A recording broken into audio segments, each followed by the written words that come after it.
Hi everyone and welcome to the Scottish Property Podcast. This is episode 1 of our brand new podcast. I'm Nick Ponty. And I'm Stephen Clark. And on the show today, we are going to be launching a little introduction about ourselves and why we decided to do the podcast. So without further ado, we'll get stuck right in. So Stephen, give us a little bit about why we decided to do this podcast. So we've been connected through social media for quite a while. We, through property channels, and we both follow each other's journeys. And I think you were asking me in the last few weeks to do an interview for your podcast, which you were going to launch. So we jumped on a call, we're chatting away, and the chat was very, very interesting. The two of us don't beat about the bush. We just like to say how it is. There's not much airs and graces about us. We're quite open and honest. And the conversation was quite funny, and we thought, you know what, this makes a good podcast. And I think we both felt that as much as there were good podcasts out there, they were very much English based, and a lot of them weren't relevant in the Scottish property market. So we thought, well, why not deliver some content and educate people and help inspiring or experienced investors in Scotland?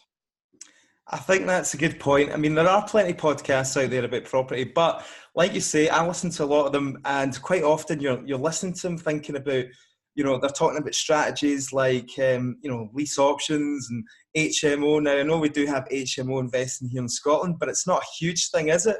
And I feel like a lot of the podcast content is focused around that. So on this podcast, we're going to be focusing on strategies that work in Scotland, and really to try and help people who are looking to invest in Scotland as well.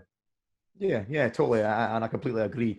They're very, very focused on HMOs and lease options. Like you said, as much as HMOs does work in Scotland, it's not like your hugely cash flowing assets that you pick up down in England, where you can pick up very, very cheap. I think your West End, Glasgow, your Edinburgh, they're very expensive properties, so they don't cash flow what they would do in England. So you're 100% right. So this is going to be an introduction podcast, so it's probably the one that's going to be of least value to people listening. But we've got big plans for this, Stephen, haven't we? So we're going to go really dive deep into a lot of our own experience and try and give value back through that. Plus, we're also going to try and bring in other guests as well who are experts in their field. So we do have big plans, don't we? Yeah, we do. And we created a Facebook group page the other day as well, and we would like to try and get that group a little bit quite engaged. And if people are experienced investors and want to share some case studies or lessons learned or wins they've had, it'd be good to do that. We don't want it to be a plug of people going to sell services and spam it. If people have got questions that they want for us to cover on the podcast or difficulties they're having in their journey, then it would be something that we would love to try and cover. If we've got the experience and knowledge in it, and it's our areas of expertise, then yeah, it'd be good. So obviously we both love a bit of social media. We like putting ourselves out there. We actually don't know each other that well, but we obviously follow each other on Instagram. I feel like I know you quite well just from following your videos and your posts. You probably think the same. Yeah, exactly. Yeah. I think you're the one that keeps pushing me to do, put myself out there on Instagram and do some story modes, and used to, give me some nice positive, encouraging feedback. It was quite nice to see, loving the videos, keep going with them. It was quite good. So yeah, totally. So I think for the benefit of the listeners who don't follow us on social media, and obviously if you want to jump onto our Instagrams or LinkedIn, you can get me at what's my Instagram? I can't actually remember. It's just Nick.Ponty. And Stephen, what's yours? Stephen Clark 84, I think it is. So obviously we put a lot of content out on there, so if you want to follow us on Instagram, please do. But I think to give the listeners a bit of background, I think we should dive into a little bit about our history. Stephen, I'll start with you first of all. How did you get involved in property? What are you doing now?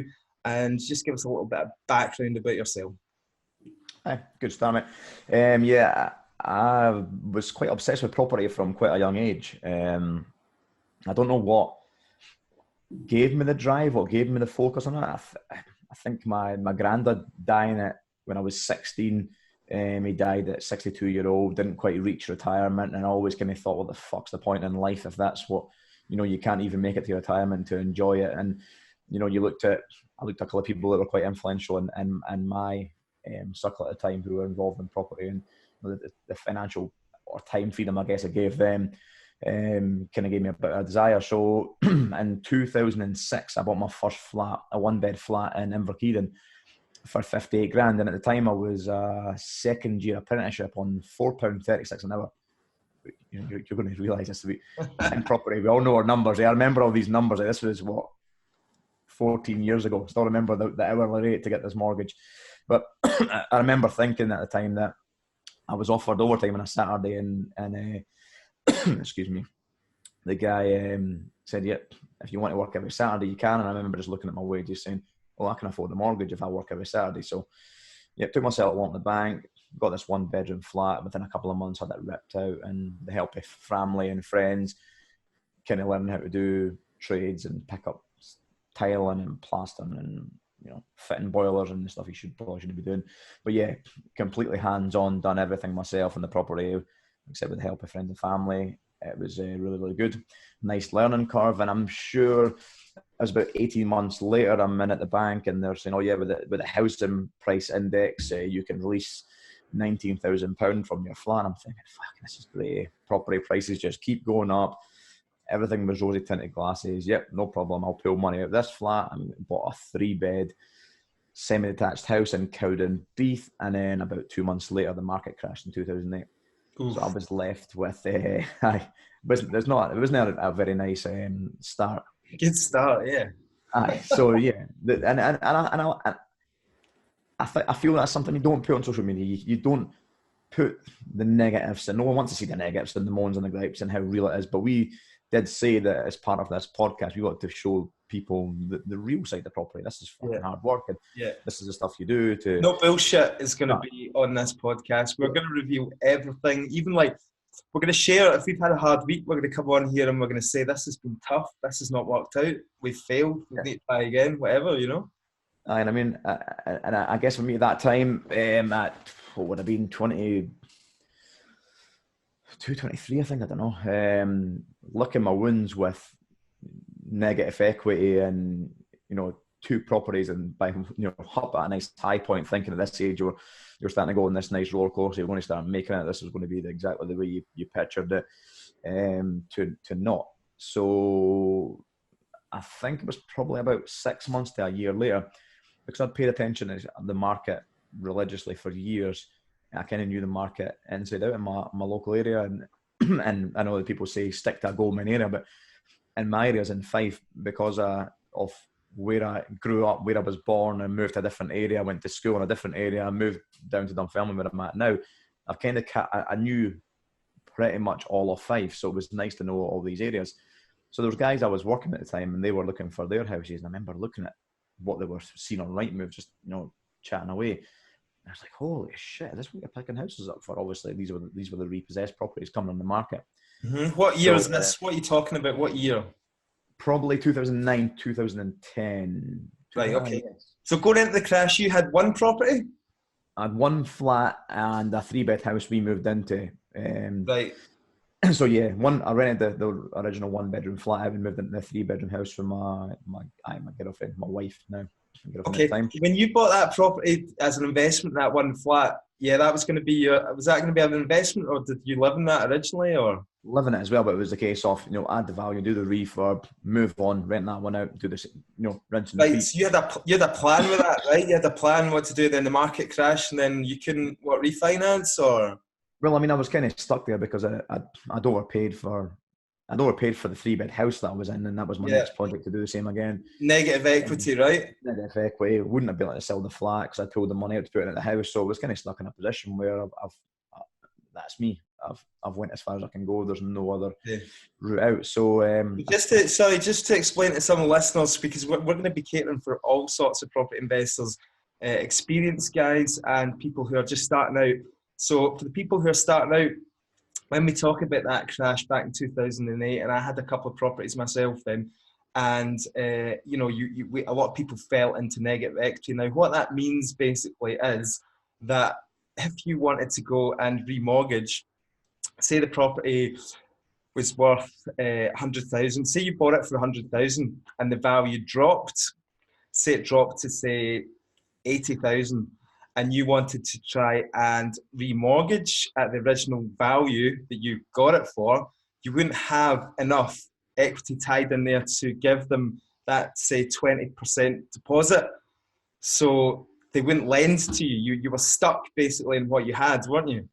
Yeah, that's exactly it. I think I paid, it was, well, not exactly what I paid. 112,500 for the house. You were probably picking them up for about 90 by then. Like there was no way I'd be able to sell or move, refinance. And as well, obviously, I kind of said the strategy for me was to go in with as low a deposit as you can. So it was my place of residence that I was moving to, get a consent to let on the next one, buy the next one with little no money, being that young. So like I said, I started to see these properties, all these repossessed ex kind of local authority 2-bed, 3-bed houses, and I looked at them for months and months, kept seeing them, thinking, bloody hell, these are good deals. And obviously the market and the media, everyone was very scared, no one was going near property. So the market was very, very stale. And I remember saying to my girlfriend, I think Kelly, my wife now, I says, look, we could buy that house there for X amount, I'll just do all the work myself, I'll do a refurb and it'll cost X, we'll be able to sell it for that. And I remember her exact words were, don't be stupid, if it was that easy, everyone would be doing it. So back and forward, and I says, look, I can't put any more mortgages in my name, can you put this mortgage in your name? Kelly at the time, I think, was 19, 20, so she was pretty young as well. Never had any debt, never had any loans, credit cards, and that stuff. I think she had a credit card, she put 100 quid limit on it.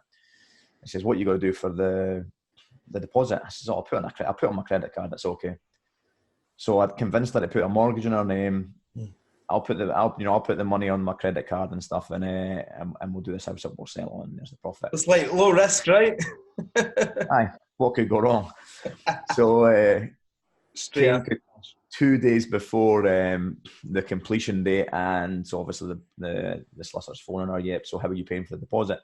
So that's with a credit card, the name on the card, my name. Or you can't use someone you're not related to's card for the deposit. It's like, oh shit, how are we going to get around this one? This is what I'll try and get you put on my card. So she ended up having to phone up her credit card and get a limit up from like a couple hundred quid to pretty much $6,000 to go and put this deposit in it. So she was fuming that I've just got her into, from no debt to $6,000 credit card debt and this mortgage now. But like I said, I got a bit of heat for a couple of weeks, and she supported me. Our mum and dad gave me a fair bit of help as well. Like I work on the house at nights and giving me a hand do the property up. We sold it on, and yeah. And were you still working in a full-time job at this point, or what I was still working in full-time jobs. I was just doing all this at nights, finishing a shift and going pretty much doing another shift. Right. And what was it you were doing? What did you work at? What did you work at the time? I was an apprentice at the time. I was a maintenance engineer at the time in a local factory. So it was shifts. It was day shift, back shift, night shift, and then shifts that I wasn't working. I was in at the houses doing the refurbs myself. So it was hugely long hours. Juggling a martial arts academy at the time as well, with my brother as well, like training and competing and stuff like that as well. So it was like okay. So obviously, like you'd sat out for a couple of years when the crash hit, and then you kind of got this other property here, where you put it down on the credit cards and that, and then you must have tasted a bit of success then to get you where you are now. So what happened then? Well, I think our initial plan was just to get us out of the hole. Like my wife was from Dunfermline, and we bought this house in this 3-bed ex-council house, semi-detached thing in Cowdenbeath, and when we saw it as a bit of a stopgap, this is just us working on the way up the ladder. So once the crash hit, we were sitting there in negative equity going, this is taking a bit of dunt on where we both want to be. And she was saying, well, I want to move back to Dunfermline in a few years. And I said, well, this isn't possible because of the position we're now in with this house. So it was basically a case, if we can build our pot back up, we can start this ball rolling again. So yeah, within months, the house was finished, on the market, sold. It was a very reserved profit, but at the time it was good for us for what we put into it. I think it was somewhere along the lines of 14 grand profit or something. How long did it take you to do that process from start to finish, roughly? A few months, yeah. Yeah. Obviously no 6 month rule, but I probably would have took 6 months by the time you'd done all the work yourself and put on the market and sold it. They sold very quickly. But it was my first taste of a refurb. Loved it. Made a lot of mistakes. This was a refurb flip, right? You purposely bought this to sell, yeah? Yeah, purposely bought this one to sell. So I flipped it on, and as soon as that one was on the market, there was another one there, and basically just kept snowballing, just buying and selling repossessions and throughout the crash, and done. God, I don't know how many done a lot. So that built up our pot, and then we went back to, we got a 3-bed detached house in Dunfermline. Just when we got married, put a deposit in that, and we done a kind of extension, steel open plan kind of kitchen dinner, and it was a bigger, higher end refurb back to bare brick, a lot better, and that one kind of started. You know, you built up the equity in a house when we rented our 3-bed house out.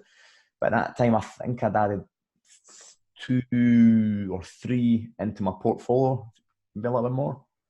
Flat in Cowden, Beath, a 3-bed house in Lochgelly, plus the original flat, plus the house. So yeah, I added a few. So as well as doing them up and selling them, you're also keeping some as well? Well, I kind of fell into the accidental landlord with the ones that I didn't intend on keeping. Right, okay. I bought a flat in Cowden Beath because it was 29 grand, and I thought, bloody hell, we can't get much lower than this. Like, this is a cracking deal. So I bought it, and flats still don't sell that great. In fact, I don't particularly like them. It's kind of an area I avoid. But this 2-bed flat, we done up the same as we've done with every other one.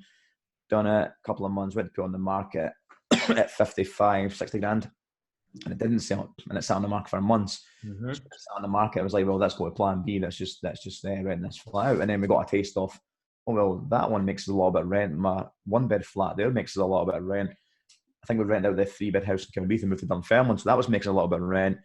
And then I made another mistake at this time.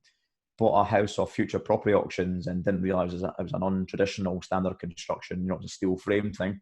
Mm-hmm. So, you know, tried to buy it before the auction. I think I was working in Bellshill at this time, so I was driving back along the M8. Gets a phone call from the agent. Yeah, we'll take it. Oh shit! You know, fumbling for my credit card to pay the deposit over the phone, and then almost struggled to get the lending for it over the line.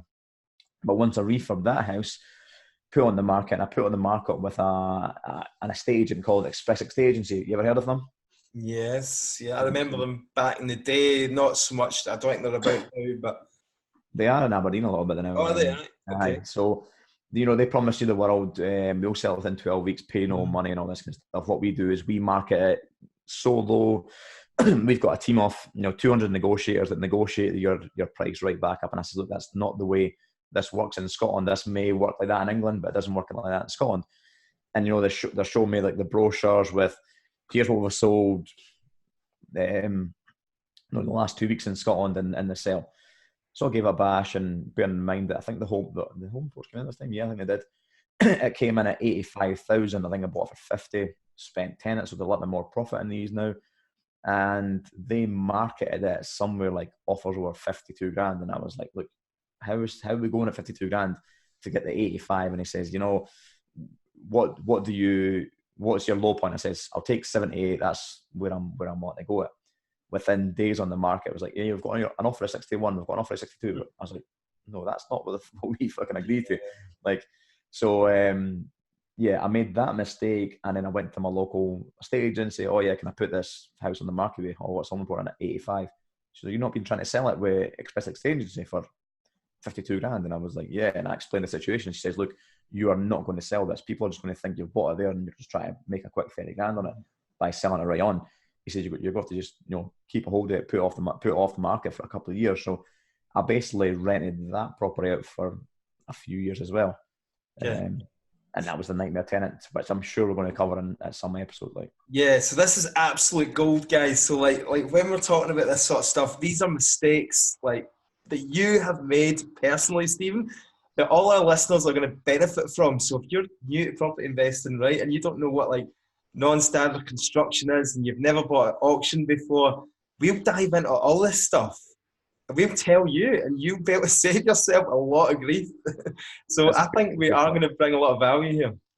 Yeah, that's a good point, mate. Yeah. I added these to my portfolios. By this point, I was getting a bit of taste for for buy-to-lets. There was some obviously residual income coming through, and the flips to generate the pot for my own investment stuff. So yeah, that was basically where the journey kept going for me up until about 2016, and as we had my daughter Maya in April 2016, and instantly my kind of thought process and my whole picture in life just changed, and it was like, I don't want to be working. I was working away by this point in the oil and gas industry. I think I missed pretty much all of Kelly's pregnancy, like all the scans, because I was down in like Ivory Coast and West Africa. And so you're working offshore at this time now? I was away back offshore and doing flips and buy-to-lets when I was home. So yeah, I thought, do you know what? There's more to life than this. I'm away all the time. When I'm back home, I'm working more than most people work full time. I was like, I'm back on these properties, but night and day. So yeah, when Maya was born, the industry was starting to go through a bit of a quiet spell. I can ask the girls in the office, look, if guys are wanting days, leave me off for a few months. I'm quite happy to spend time at home with my wife and enjoy our newborn baby. And I think I got 3 months off, and it was probably the worst thing I ever did, because as soon as I was like, all right, that's it, you're going back offshore, it was a fucking horrible, horrible feeling. I was like, no, I really don't want to go back offshore. And as I said to Kelly, I said, I'm not going. I'm going to jack it. Presumably you're earning good money, right? There was good money. There was good money at this point, for probably about a year or two up until this point. Yeah, so not like it was like substantial money for a long period of time. It was only a couple of years I'd made a fairly decent income, but because of the compounding of, it's like live frugally and invest money in properly and build up the portfolio and flip as well. So there was quite a lot of compound effect with the properties generating income. But at this point, there was this doom of going back offshore. I went offshore, I think it was maybe August. I'd done 4 days offshore, and as soon as I came back in, I emailed the HR and I said, look, if you're looking for redundancies, I'll take it. And she says, look, hold tight, next week there's an announcement. And there was. And it was a real difficult time for us, because as you can imagine, like, you've got a newborn. My wife's went into modern, like, protect the home, keep everything safe, make sure we're all safe. And I just went, fuck this. Let's go bigger. Let's go home. There's more to life. I'm jacking my job. In fact, see this house we're in now, we need to get a double the mortgage, because if I'm going to go self-employed, I'm going to go out in this big bad world of business, then mortgages are probably going to be harder to come by. So we put our house in the market that she loved, and that drove her absolute mental. So, I'm going from, I'm going to jack this good salary career. We're going to double our mortgage, and I'm going to start our own business. Yes. So within a few months, it was all go. In September the 31st of 2016, when I was only 4 or 5 months older, I had my last day officially at work and went into property full time, and kind of haven't looked back. And I'll just stop you there, because there will be a lot of people listening to this podcast. I know there will be, for sure, because it's a thing that gets brought up time and time again. When do you quit your job? When's the right time to go, full-time property? You get this question asked a lot. How can people get out of the rat race? That could be another episode in itself, and we can talk about our experiences in that as well. Aye, and I'll put some real perspective on it. You can't quit your job in 30 days. You can't do this shit. So there's a lot of talking points. So we should definitely save that one. We'll take note of that one, and we'll do a separate episode on that. Right, okay, so you've launched yourself in full time. What was the kind of strategy moving forward, So I'd met who became my first business partner at a networking event, probably around the time that Maya was born. Very similar guy to me, worked offshore, had a little boy, had a similar size portfolio, like flipping properties as well. Like, we were very, very similar. And we were keen to do some stuff together, and we chatted away for a few months, and we set up a company. And our original plan was to, let's just build up an asset base of 50 units inside this company. That'll give us our residual, base in a business, and we'll go from there. And so that was our kind of, that was about as much plan as we went. We picked up,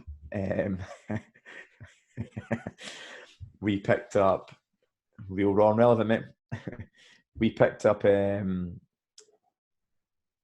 first 3 deals within the first month or 2, and we got them all at the time, and it was 3 flats. We put them on a bridging loan, and 2 of them, the first 2 were done. We converted from 2 to 3 bedrooms, and we were like, right, we added them at the portfolio, got all the money back out. And the third one, they were all very, very pretty much the same time. The third one got, what was it? It was a fair bit over the home report, and we'd done pretty much most of the work ourselves. We spent something like $6,000. We were going to make somewhere between 20 and 32 grand for 4 or 5 weeks worth of work out. It was an easy time. Properties were selling over the home report when they were done at a decent standard. So we were like, well, why are we taking, 100 quid, 200 quid a month positive cash flow when we can take a quick 30 grand and walk away? So we sold the flat at the same time as we had bought about 3 bed ex-local authority houses as well, and they were the same. You put them on the market because of your relationships with the surveyor. You kind of edged the price up a little bit, an extra 5 grand. They'd go on the market, they'd get another 10 or 15 grand over the home report. You're thinking, fuck me, like that was an easy, like 30 grand. Why take 200 quid a month when you can make 30 grand? So the strategy just flipped on its head very, very quickly from this is our plan to, right, we're full time, we need a bit of income, we need a bit of cash. This is what we'll do. So I went upside down from one thing to the other very quickly. So you've got yourself a business partner, you're doing a lot more flips, and that's just sort of rinse and repeating. Is that sort of the case? Yeah, pretty much. We were flipping properties, using bridging loans, in and out, exiting them. Commercial to residential development with them and another JV partner as well. And I just working with people, working with different people, doing joint ventures, bringing in investors, finding private investors. Like it was certainly a growing period for me in my journey this period. Cool. So bring us up to kind of today then. What are you up to now in property? What are you doing now? Still the same or change direction slightly? Chopping and changing. I mean, I firmly believe you can make money if you know what you're doing in property. You can make money in an upward market and a downward market. And the last year or so, kind of struggled to get deals. And before deals were on the market, if you knew how to add the value, they were there on Rightmove. There was no need to kind of do hugely expensive, off-market campaigns, stuff like that. So, pretty much this year, I have moved my investment area to Aberdeen. So obviously working in the oil and gas industry, and I went to uni briefly in Aberdeen when I first left school. And I've kind of felt a bit of a connection to Aberdeen. And when I mentioned this to my dad, a year ago, he says, "Oh, it's funny, son. That's actually where you were conceived. It was after the Aberdeen Marathon." It's like, cheers, Dad. Really needed to know that. Aye, thanks for that. Every time I drive in Aberdeen and say welcome Aberdeen, I'm like, oh, my homecoming, Dad. Thanks. Yeah. So the Aberdeen property market is different from the whole of the UK. It doesn't follow the kind of the 18-year property cycle or whatever we're in.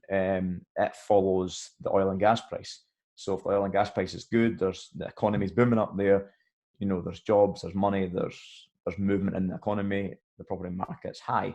When the market crashed a few years ago, the property market pretty much followed it. So I think it's hit rock bottom now. You can only try and predict these things and hope you're buying right. So I've been picking up city centre flats there for pretty much this whole year, except from a couple of flips down here. So really, couple of flips down here, and the majority's been Aberdeen. So driving back and forward Aberdeen this year, adding to the portfolio. So yeah, that's and it's a pivot. But then it's like you kind of said at the start, you don't get the kind of fancy, huge cash flow and strategies in Scotland. Yes, you do SA, and it's something that I don't do. I don't think you do as well. But like buying, like I know it's just simple vanilla buy to let, buy to flip. It's just if they're simple, but if you understand the concepts and you know the pitfalls and you know what you're doing, you can make them work. Yeah, absolutely. So you must be clocking up the miles, mate. I've been looking at a Tesla. Is that what you drive, Tesla? No, I've been looking at one. I've been like, you've been looking at one. I don't have the cost of the fuel going back forward Aberdeen. I think I need an electric car now. Absolutely. Funny enough, I use my wife's car for going back and forward Aberdeen, not my car. Right. Good stuff. Great. So I have been watching quite a lot of your content on Aberdeen, and it looks really interesting. And again, with the Scottish Property Podcast, we're going to try and get around all the different cities in Scotland and find out what's good to be investing in. So that's great. You've got first-hand experience in Aberdeen. Obviously, I've got the experience in Glasgow, and you've got some more East Coast knowledge as well, or not East Coast, but... it's probably a good time to move on to you, mate, because I'm sure I've just gathered enough nonsense for longer than my plan. So yeah, I'm keen to hear your story. Like I know, like you say, I know I've seen your social media stuff, so I know what you do now. But it'd be nice to know your background story, because I think that's always, to me, what I find more interesting when you speak to other investors. Is like, how did you start? Well, what books did you read? What was the thought process that got you into property? No worries. Right, so I bought my first property when I was 19. Round about kind of 2000, and inherited a wee bit of cash from my granny who died. I think it was like $5,000 or something. And my mum at the time said, "Look, you would really be best trying to buy a property with us, buy a flat." And when I was 19 at the time, I was thinking, $5,000, brilliant. Let's like go on a boys' holiday or something like that. Let's go and take this and have some fun. But she kind of pulled me aside and she sort of said, "Look, I think you'd really be better doing this." And my mum and dad had a few properties at the time, kind of old school HMO, kind of bed sit style. I'm from Inverness originally, and HMO wasn't a thing. It was basically houses that were rented out as bed sits. And my mum and dad had been doing this for a few years, so they knew a little bit about property and they had a few themselves. So this was probably the reason why my mum sort of pulled me aside and said, "Look, you should buy something with this. And it'll be an asset rather than just basically pissing it away." So I'm glad I listened to my mum, because I bought that property in 2000 and I sold it in 2004. I bought it in 2000 for £40,000. It was a one-bedroom flat in the city centre of Inverness. My plan was actually to move into it, but I never ended up moving into it. I ended up renting it out because I went away travelling. I went and did like ski seasons abroad, etc. Just basically having fun. So I did have fun, but I wasn't wasting that money. It was already put into a property. And over the next 4 years, from 2000 to 2004, that property went up in value from £40,000, and I sold it for £108,000 in 2004. So in 4 years, basically, it went up a lot, over 70 grand. So I think I came out of that with about 75 grand in total after fees and all the rest of it. And it had been rented. When you went your last holiday? It had been rented out the full time. You could get a few holidays with that. So after that, so I sold that in about 2004, I think it was 2005 maybe. After that, I'd already moved down to Glasgow, and I had basically thought to myself, right, this is good. I've just made a lot of money here in a short space of time. So I'm going to basically buy a couple more properties. So I had a look about in the Glasgow market. Now, bear in mind, I didn't really know Glasgow at the time. It was very early days for me. I bought a couple of properties, one in Partick and one in the city centre. which I lived in, the one in Partick I rented out. So I got another couple of properties and they were doing quite well, just read them out. I didn't know anything about all the strategies, refinancing, adding value, all that sort of stuff, buying with no money down, etc. Didn't know any of that. There was no Facebook, there was no books at the time, there was absolutely nothing. It just seemed like a good thing to do and a safe bet with the money. So that's what I did. So I had those couple of properties. I was just self-managing them myself. I got a couple of tenants in just using Gumtree, and basically just looked after them myself. And then obviously, like you, the crash hit, and I was a bit kind of like spooked by that. Values really dropped, and I thought, oh right, okay, this is not great. So I just kind of sat on them and didn't really do anything from like 2008 through to, I'd say, 2010. I didn't do anything. Luckily, I wasn't really heavily exposed, and luckily, I still had a little bit of cash that I hadn't spent left over from that sale that I had in the bank. Mind you, that was another story. I had cash saved in an Icelandic bank that folded and the cash disappeared. Luckily, it was all protected and I managed to get the money back. It was about 20 grand or something like that. What was the thought process behind the Icelandic bank then? The Icelandic bank, yeah. No, it was a really good savings rate at the time, and then the whole thing just folded and it just closed down overnight. It was mental, along with all the other banks that basically collapsed. So that was a bit of a mental time. And looking back on it, I was still a really young guy, and I didn't really have a clue about property investing, financing, and all the rest of it. So I guess I kind of my mum was keeping me right as well, to be honest. She, like I said, they had a couple of properties. Anyway, so a bit like yourself, 2010, 2011, I think probably Facebook had started to get a bit of momentum then, and you were seeing these kind of groups popping up, and people were talking about investing in property again, and it was like repossessions and buying below market value. You remember that was quite a big thing. The BMV deals. Now, they were plentiful round about kind of 2010, 2011, because there was so many repossessions like you were coming across, and you could definitely negotiate hard as well. So I kind of clued myself up a little bit, and I had a bit of money lying about still, so I was in a fortunate position, had a bit of cash in the bank, and I thought, well, there's all these repossessions, let's go and see if I can get a couple. So between 2010 and 2014, I bought a few properties where I was able to buy repossessions which were significantly below market value, and then I was able to do refurbishments and then pull money back out. Now, if you listen to this and you don't really know what we're talking about, we'll maybe dive into that, different strategies that you can do in future podcasts. But this is basically something that I did for a few years, and I was able to gain a bit of momentum and get a few properties, and I was able to get most of my cash back out. So anyway, built up a small portfolio of flats, and then in the background, I was still working full time. I was a photographer for the Herald and Evening Times newspaper, so press photographer, covering news, sport, features, politics, anything that you see in the paper, I was out taking pictures of. I love my job, but it was like a dead-end job. It wasn't really going anywhere financially. We started having a family, kids and that. Things were costing a lot more.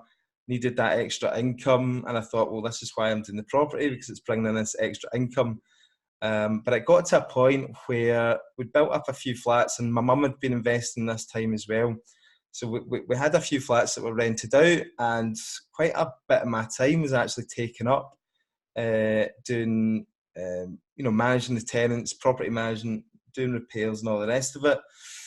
I'd taken a redundancy from the paper because newspapers were going down. A lot of journalists and photographers were getting made redundant. I'd taken a package a bit like yourself. What year was this then? Yeah. What year was this? So this was 2015. I took a voluntary redundancy from the paper and left with a bit of money, and that obviously gave me a bit of cash as well to invest in another property. And I did a bit of freelance photography for a while, but my heart wasn't really in it. I knew that I'd since kind of like educated myself in this kind of, buying properties, doing them up, and I'd also been doing a few flips as well, and that was working quite good. And I thought, do you know what? So what was the plan to build up a big enough portfolio then to sustain your lifestyle as well? Yeah, so exactly. So basically, my plan was that I would get 20 properties eventually, and that would give me enough cash flow and income to live a decent lifestyle. And that was what I had sort of back when I was quitting my job. And then I thought on the side as well, I could be doing the occasional flip, and that would also give me those kind of lump sums as well. So that's what I was going to do, and then that was all going good. But then the flips were going quite well. Between about 2013 to 2017, we were able to pick up some really good buys and make quite significant profits on them. And I was maybe doing about 2 a year, probably, one every 6 months, and they were doing great. And then it just got really hard all of a sudden. I just wasn't able to find the deals anymore. And I thought to myself, I was making all that money before, and now I'm struggling to find the deals. And I thought I need to have something a bit more sustainable here. And I had a small buy-to-let portfolio, which was good recurring income, but it wasn't enough to live on. And I thought I need to do something here, which is going to like bring me a bit more income, be a bit more reliable. Flipping is good, but what happens if the property market crashes? And I'm left with something that I can't sell. What happens if there's no more deals anymore, which I'm finding I'm struggling just now. So I thought, you know what, I'm managing all these properties and I'm pretty much being a kind of letting agent. So I thought, you know what, I'll just start my own letting agency. And what made you fall into self-managing in the first place then when you bought it, just following on from what your mum done? Yeah, they always they had these bed sits basically, and they always I always remember them going down, picking up the rent every week, and they would just go in and pick up the cash. It was really kind of old school management, and they would always be in there checking. And I don't know, I just had it instilled. They never used an agent when they had properties and that, where they were doing it. And I thought, you know what, well, I'll just do it myself as well. And I was really, really hands-on. I mean, it was ridiculous. I would be going around there for everything, try to fix it all myself. You still are hands-on. I wish we had a letting agent like you in Fife, mate. I am bad that way. Like the other day I was out, bloody emptying bins for tenants and all that. And it's like sometimes I do get too involved. And, we talk about mindset of running a business and that, and how, you should value your own time. And, a lot of people talk about outsourcing and delegating. And I'm pretty bad at that. Don't know about you. Yeah, my weakness as well, mate. And I'm very sure we'll cover this in that podcast.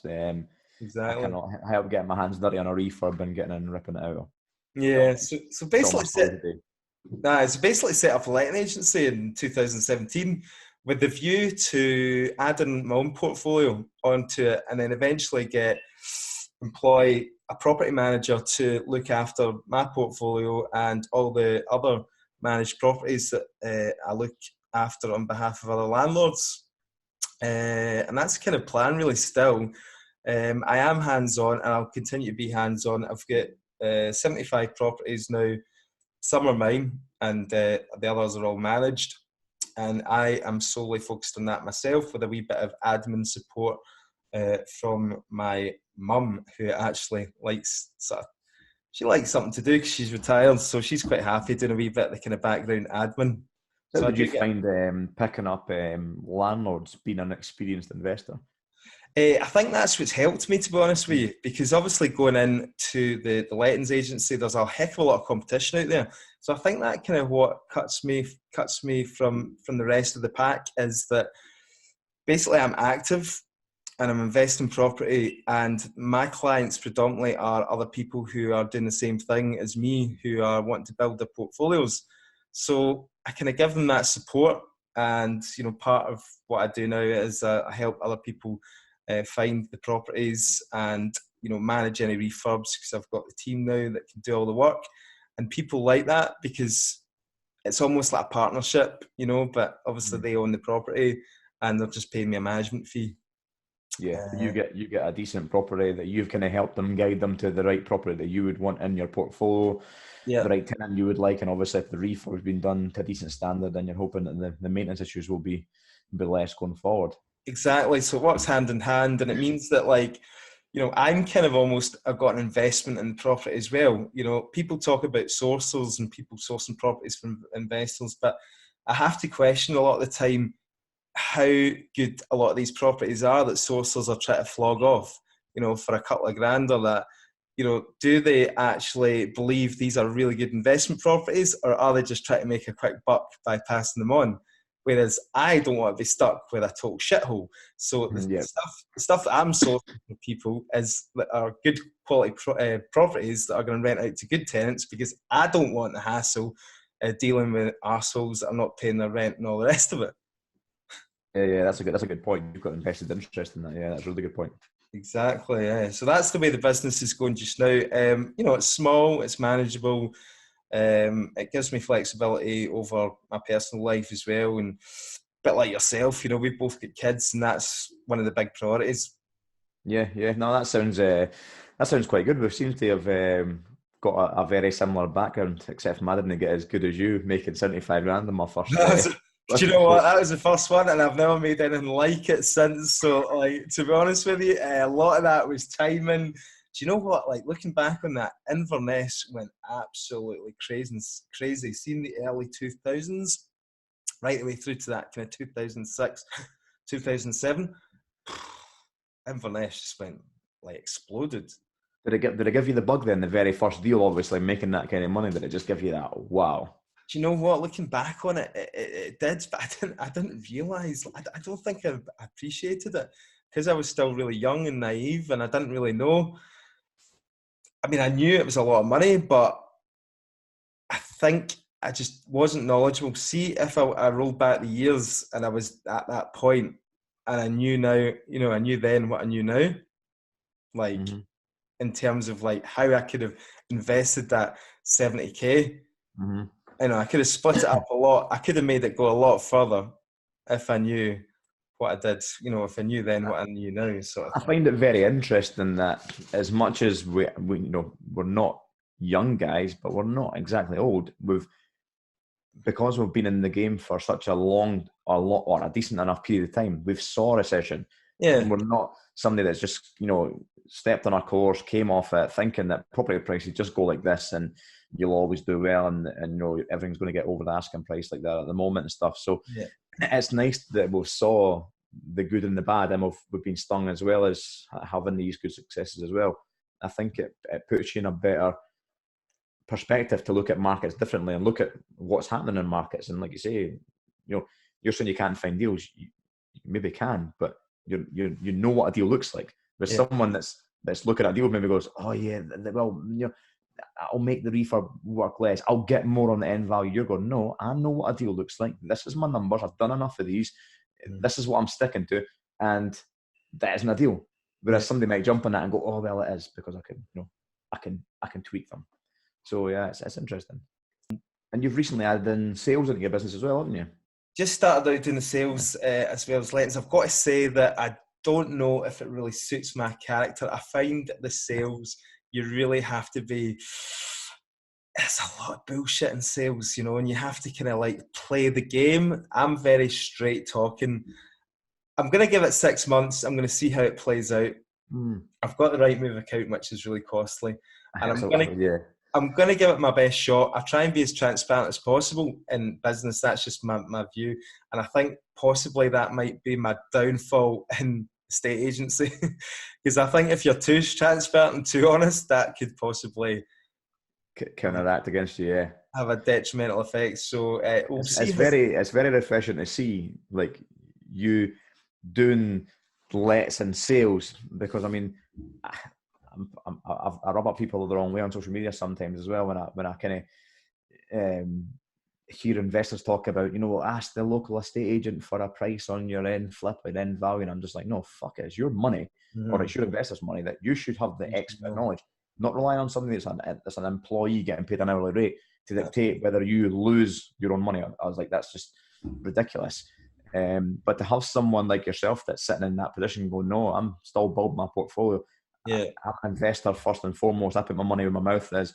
I'm an expert in my area and the strategies I do, and that must install quite a lot of confidence in your clients and the landlords you're bringing on. And what, proof's in the pudding. You've already got 75 under management in a short period of time, so it is that does show. Cool. Yeah. I think so. I think we've probably covered what we really wanted to cover in the introductory section. We've probably went on longer than, well, I certainly went on longer than we anticipated. Yeah, we've probably dropped about all our audience by now, so there's maybe one listener left now, so we'll see. And I think you did say that right at the start, that this won't be the one that's going to deliver content to people listening, but it's given a little bit of background on us, and if someone relates to our story or what we're about and where we're going with our businesses and what we want to provide with this podcast, then hopefully people can take value out of going forward. And I think it sets a nice precedent this time of year. We're a few days away from Christmas 2019, so we wanted this one out pretty kind of sharp. We weren't beating about the bush when we decided to do this. We've kind of went like, fuck it, no pressure. It's our opinion, and we're going to have a chat. We're not going to polish it. It's not going to be rehearsed. It's going to be us chatting. And then we've kind of agreed that the first podcast is very fitting going into 2020.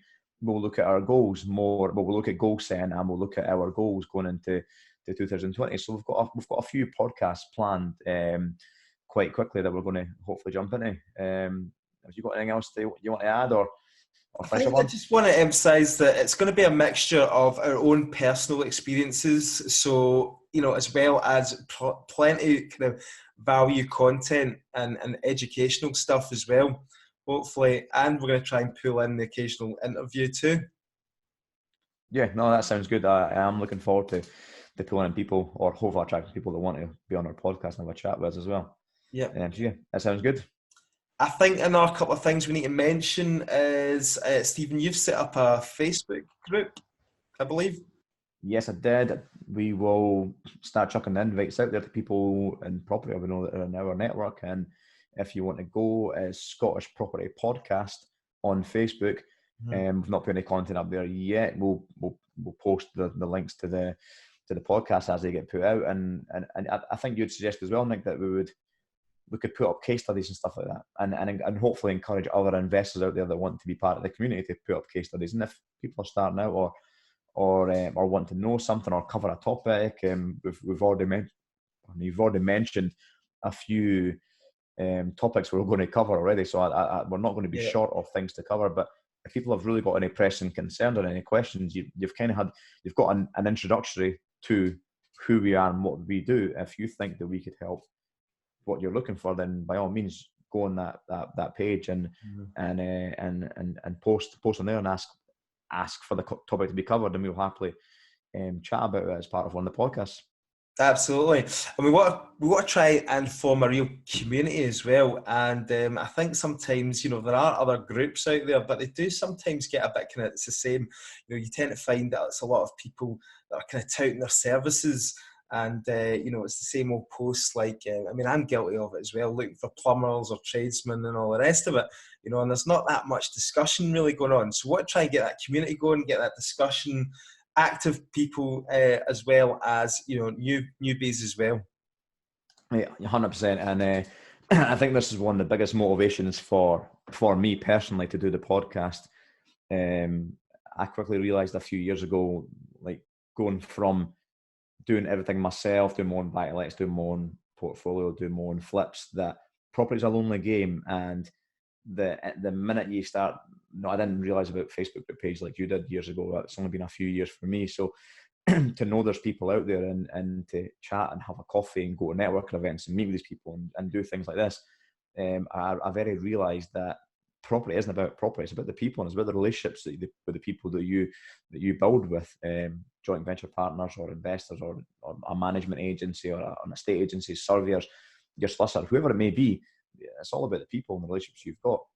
So we're very, very keen on making sure we got the kind of community spirit, and exactly like you said, like not touting for business or asking for recommendations, just try and kind of keep that. Let's just be clear about that for a minute, right? Because both of us are no bullshit and we want to be completely transparent. I mean, obviously there's a few reasons for doing the podcast. You know, number one, obviously we want to help people that are starting out. We want to help people who are actively going and provide that kind of support. You know, obviously we both have businesses as well, which we're interested in working with more, you know, investors or people who are getting into property too. I know you've just started doing some kind of mentorship, I don't know if it's mentorship, but masterclass. Yeah, I created a mastermind group a few months ago, and it was something I shared with you before, Nick, as well, that I found it very, very rewarding, like helping these guys out. We meet once a month, we have a pizza and a beer, and you know, we've got a private Facebook group page where we're all very encouraging, and everyone's putting their post up, and I know exactly what their goals is and their aspirations in property, so I know their reasons why and what they're looking for, so I can push them. And you know, if they don't want pushed, get out of the fucking group. Like, I don't want them in the group. And these guys are they're hungry for it. They're young and they're taking action constantly, and it's brilliant. And I felt such a rewarding thing doing it. That as soon as you'd mentioned, oh, we'll do the podcast and, you know, chat shit and deliver some content, and if that piece of knowledge or any of the stuff that someone's picked up on this today about the mistakes that we've made already, then, you know, if they take value from it, then we've kind of achieved what we want to achieve to a certain extent. But like you say, we're not going to bullshit about it. We want to put ourselves out there more and put our personal brand out there, that if people know what we do, what we're about, what our business are, if they want to come and work with us, then it's a nice platform to get to know us more. Absolutely right. So let's wrap this up. I think that's been over an hour, Stephen. So all good. That was good stuff. So I think what we want to ask people to do is subscribe to us. So this is going to be going out on Apple Podcasts, Spotify, and Google Podcasts. So please hit subscribe there, and you'll get your notifications through when we release. I think, to be honest, we're going to try and release one every week. I think that we talked about a Friday. So we will try and get a podcast out to you every Friday and keep up that consistency and try and deliver that good content. We are also going to be releasing videos on YouTube as well from the conversations that we have. So that's on YouTube, Scottish Property Podcast. Like Stephen says, there's a Facebook group, and you can find us personally on Instagram, Stephen Clark and Nick Ponty, where we'd be happy to interact with you as well. So I think that's all to be said. Stephen, anything else? Yeah, please edit out the part where you're getting up for your boxers to go and check your program before you put that on YouTube. I forgot. Look at my hairy legs, mate. My hairy we shouldn't have recorded this for the first one as well. This is Christmas time, and we've both been on nights out for the last couple of nights as well. Feeling rough, feeling tired, feeling quite fortunate for ourselves. But we're like, nope, let's get this done. Let's stick one of those soft focus filters on it, mate. We'll be all good. I think you get them on Instagram. Oh, yeah. Good stuff. Okay, well, that's all for this week, and we hope to see you again, and hopefully you'll be listening again next week for episode 2. Thanks for listening. Thank you, guys, and have a Merry Christmas. Merry Christmas.